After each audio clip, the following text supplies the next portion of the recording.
ಅಪರ್ಣಾ ಅಪಾರ ನಟಿ, ನಿರೂಪಕಿ, ಮಜಾ ಟಾಕೀಸ್ವರು ಅಂತಲೇ ಫೇಮಸ್ ಆಗಿದ್ದ ಅಪರ್ಣಾ ಅವರು ಲಂಗ್ ಕ್ಯಾನ್ಸರ್ನಿಂದ ನಿಧನರಾಗಿದ್ದಾರೆ.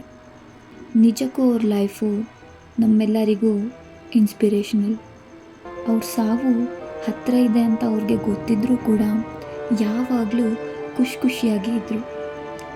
ಅವ್ರಿಗೆ 10 ವಯಸ್ಸು ಆಗಿದ್ದರೂ ಕೂಡ ನಾನು ಸ್ವೀಟ್ 16 ಅಂತ ಹೇಳಿ ಖುಷಿಯಾಗಿ ಇರ್ತಾಯಿದ್ರು.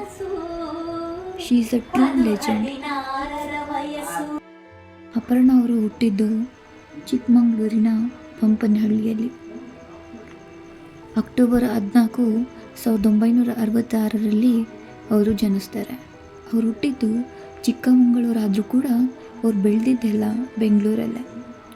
ಅವ್ರು ಓದಿದ್ದು ಕೂಡ ಬೆಂಗಳೂರಲ್ಲೇ. ಅವರ ತಂದೆ ಪತ್ರಿಕೆಯಲ್ಲಿ ಕೆಲಸ ಮಾಡ್ತಾಯಿದ್ರು. ಸೊ ಇದರಿಂದಾಗಿ ಅಪರ್ಣಾ ಅವ್ರಿಗೆ ಚಿಕ್ಕ ವಯಸ್ಸಲ್ಲೇ ಸಿನಿಮಾದ ಆಪರ್ಚುನಿಟೀಸು ಅವ್ರಿಗೆ ಹುಡ್ಕೊಂಡು ಬಂತು. 1984ರಲ್ಲಿ ಪುಟ್ಟಣ್ಣ ಕಣಗಾಲ್ ಅವರು ನಿರ್ಮಿಸಿದ ಮಸಣದ ಹೂವು ಮೂಲಕ ಚಿತ್ರರಂಗಕ್ಕೆ ಪಾದಾರ್ಪಣೆ ಮಾಡ್ತಾರೆ. ಇದು ಅವರ ಮೊದಲ ಸಿನಿಮಾದಲ್ಲೇ ದಿಗ್ಗಜರಾದ ಅಂಬರೀಷ್, ಜಯಂತಿ ಇವ್ರ ಜೊತೆಗೆ ಅಭಿನಯ ಮಾಡಿದ್ದಾರೆ. ಅದಾದ ನಂತರ ಇವರು ಅನೇಕ ಸಿನಿಮಾಗಳಲ್ಲಿ ಅಭಿನಯಿಸಿದ್ದಾರೆ. ಸಂಗ್ರಾಮ, ನಮ್ಮೂರ ರಾಜ, ಸಾಹಸವೀರ, ಮಾತೃವಾತ್ಸಲ್ಯ, ಒಲವಿನ ಆಸರೆ, ಡಾಕ್ಟರ್ ಕೃಷ್ಣ, ಒಂಟಿ ಸಲಗ, ಚಕ್ರವರ್ತಿ ಹೀಗೆ ಹಲವಾರು ಸಿನಿಮಾಗಳಲ್ಲಿ ನಟಿಸಿದ್ದಾರೆ. ನಟನೆ ಮಾಡ್ತಿದ್ದ ಅಪರ್ಣಾ ಅವ್ರಿಗೆ 1990ರಲ್ಲಿ ಡಿ ಚಂದನದಲ್ಲಿ ನಿರೂಪಕಿಯಾಗಿ ಅವಕಾಶ ಸಿಗುತ್ತೆ. 1990ರಿಂದ 2000ವರೆಗೂ ಅವರು ನಿರೂಪಕಿಯಾಗಿ ಕೆಲಸ ಮಾಡಿದ್ದಾರೆ. ಇವರ ಕನ್ನಡಕ್ಕೆ ಮನಸೋತವರೇ ಇಲ್ಲ. ವಿದೇಶಗಳಲ್ಲಿ ಇವರ ಸೇವೆಗೆ ಸಾಕಷ್ಟು ಬೇಡಿಕೆ ಇದ್ದರು. ತಮ್ಮ ದೇಶ, ತಮ್ಮ ಭಾಷೆ, ತಮ್ಮ ಜನ ಅನ್ನುವ ಅಭಿಮಾನದಿಂದ ಇಲ್ಲಿಯೇ ನೆಲೆಸಿ ಆನಂದ ಲಕ್ಷ್ಮಿ ನರ್ಸಿಂಗ್ ಹೋಮ್ ಅನ್ನು ಸ್ಥಾಪಿಸಿ ಬಡವ ಬಲ್ಲಿದ ಅನ್ನುವ ಭೇದವಿಲ್ಲದೆ ಎಲ್ಲರಿಗೂ ಒಂದೇ ರೀತಿಯ ಚಿಕಿತ್ಸೆ ನೀಡಿ ವೈದ್ಯೋ ನಾರಾಯಣ ಹರಿಹಿ ಎಂಬ ನುಡಿಗೆ ಸಾಕಾರ ಮೂರ್ತಿಯಾಗಿದ್ದಾರೆ. 1993ರಲ್ಲಿ ಅವರು ರೇಡಿಯೋ ಜಾಕಿಯಾಗಿ ಆಲ್ ಇಂಡಿಯಾ ರೇಡಿಯೋ ಸ್ಟೇಷನ್ನಲ್ಲಿ ಕೆಲಸ ಮಾಡಿದ್ದಾರೆ. ಇದಲ್ಲದೆ ಕೂಡ ಅನೇಕ ಸಮಾರಂಭಗಳಲ್ಲಿ ನಿರೂಪಣೆ ಮಾಡಿದ್ದಾರೆ. ಇದರಲ್ಲಿ ಅವರು ದೀಪಾವಳಿ ಸಂದರ್ಭದಲ್ಲಿ ಸತತ 8 ಗಂಟೆಗಳ ಕಾಲ ನಿರೂಪಣೆ ಮಾಡಿ ದಾಖಲೆ ನಿರ್ಮಿಸಿದ್ದಾರೆ.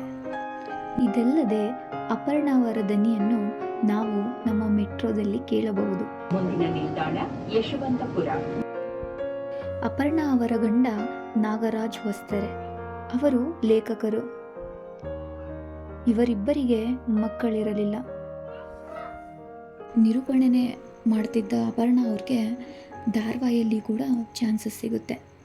TN ಸೀತಾರಾಮ್ ಅವರು ನಿರ್ಮಾಣ ಮಾಡಿರುವಂತಹ ಮೂಡಲ ಮನೆ, ಮುಕ್ತ ಈ ಸೀರಿಯಲ್ಗಳಲ್ಲಿ ಅವರು ಪಾತ್ರ ಮಾಡಿದ್ದಾರೆ. ಇದಲ್ಲದೆ ಕೂಡ ಅವರು ಪ್ರೀತಿ ಇಲ್ಲದ ಮೇಲೆ, ಇವಳು ಸುಜಾತ, ನನ್ನರಸಿ ರಾಧೆಯಲ್ಲೂ ಕೂಡ ಅತಿಥಿ ಪಾತ್ರವಾಗಿ ನಟಿಸಿದ್ದಾರೆ. ನಟಿ, ನಿರೂಪಕಿ, RJ ಆಗಿದ್ದ ಅಪರ್ಣಾ ಅವರು 2019ರಲ್ಲಿ ETVಯಲ್ಲಿ ಬಂದಂಥ ಬಿಗ್ ಬಾಸಲ್ಲಿ ಕೂಡ ಪಾರ್ಟಿಸಿಪೇಟ್ ಮಾಡ್ತಾರೆ.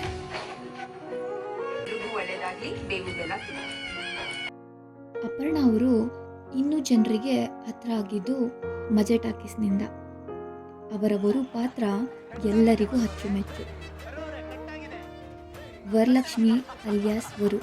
ಅವರು ಹಾಸ್ಯ ಮಾಡೋದೇ ಎಲ್ಲರಿಗೂ ಒಂದು ಖುಷಿ. ಮಜಾ ಟಾಕೀಸ್ನಲ್ಲಿ ಅವರು ತನಗೆ ಬರಾಕ್ ಒಬಾಮಾ ಮತ್ತು ಜನಪ್ರಿಯ ನಟರು ಸಲ್ಮಾನ್ ಖಾನ್, ಸಲ್ಲು ನನಗೆ ಗೊತ್ತು ಅಂತೆಲ್ಲ ಹಾಸ್ಯ ಮಾಡ್ತಾ ಇದ್ರು. ಅವರ ಹಾಸ್ಯ ಎಲ್ಲರಿಗೂ ಅಚ್ಚುಮೆಚ್ಚು. ಇಷ್ಟೊಂದು ಜನಪ್ರಿಯವಾಗಿದ್ದ ಅಪರ್ಣಾ ಅವರು ಕೆಲವು ವರ್ಷಗಳ ಕಾಲ ಸಿನಿಮಾದಿಂದಾನೇ ದೂರ ಇರ್ತಾರೆ. 20 ವರ್ಷ ಆದಮೇಲೆ ಅವರು ಗ್ರೇ ಗೇಮ್ ಅನ್ನೋ ಒಂದು ಮೂವಿಯಲ್ಲಿ ಕಾಣಿಸ್ಕೊತಾರೆ. ಇದರಲ್ಲಿ ಅವರು ಆನ್ಲೈನ್ ಗೇಮ್ಸ್ಗೆ ಅಡಿಕ್ಟ್ ಆಗಿರುವಂತಹ ಮಗನ ತಾಯಿಯಾಗಿ ಕಾಣಿಸ್ಕೊಂಡಿದ್ದಾರೆ. ಅಪರ್ಣಾ ಅವರ ನಟನೆ, ನಿರೂಪಣೆ, ಹಾಸ್ಯ ಎಲ್ಲರಿಗೂ ಅಚ್ಚುಮೆಚ್ಚು. ಇಷ್ಟೊಂದು ನಗಿಸ್ತಿದ್ದ ಅಪರ್ಣಾ ಅವ್ರಿಗೆ ಲಂಗ್ ಕ್ಯಾನ್ಸರ್ ಇತ್ತು. ಅವ್ರಿಗೆ 2 ಇಯರ್ಸ್ ಹಿಂದೆನೇ ಲಂಗ್ ಕ್ಯಾನ್ಸರ್ ಇತ್ತು. ಲಂಗ್ ಕ್ಯಾನ್ಸರ್ ಇದ್ದರೂ ಕೂಡ ಭಯ ಪಡ್ದೇ ಯಾವಾಗಲೂ ಖುಷಿಯಿಂದ ಇರ್ತಾಯಿದ್ರು. ಇದಕ್ಕೆ ರೀಸೆಂಟಾಗಿ ಅವರು ಅವರ ಫ್ರೆಂಡ್ಸ್ ಜೊತೆಗೆ ಹಾಕಿರೋ ವಿಡಿಯೋನೇ ಸಾಕ್ಷಿ.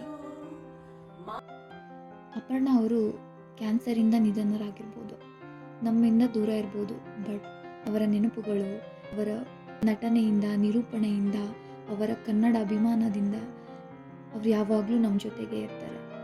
ಅವರ ಜೀವನದಿಂದ ನನಗರ್ಥ ಆಗಿದ್ದು ಇಷ್ಟೇ, ಯಾವಾಗಲೂ ಖುಷಿಯಾಗಿ ಇರಬೇಕು, ಬೇರೆಯವ್ರಿಗೆ ಕೆಡುಕನ್ನು ಬಯಸದೆ, ಬಂದಂಥ ಕಷ್ಟಗಳಿಗೆ ಹೆದರದೆ ಮುನ್ನುಗ್ಗಿ ಬಾಳಬೇಕು. ಅಪರ್ಣಾ ಅವರ ಆತ್ಮಕ್ಕೆ ಶಾಂತಿ ಸಿಗಲಿ.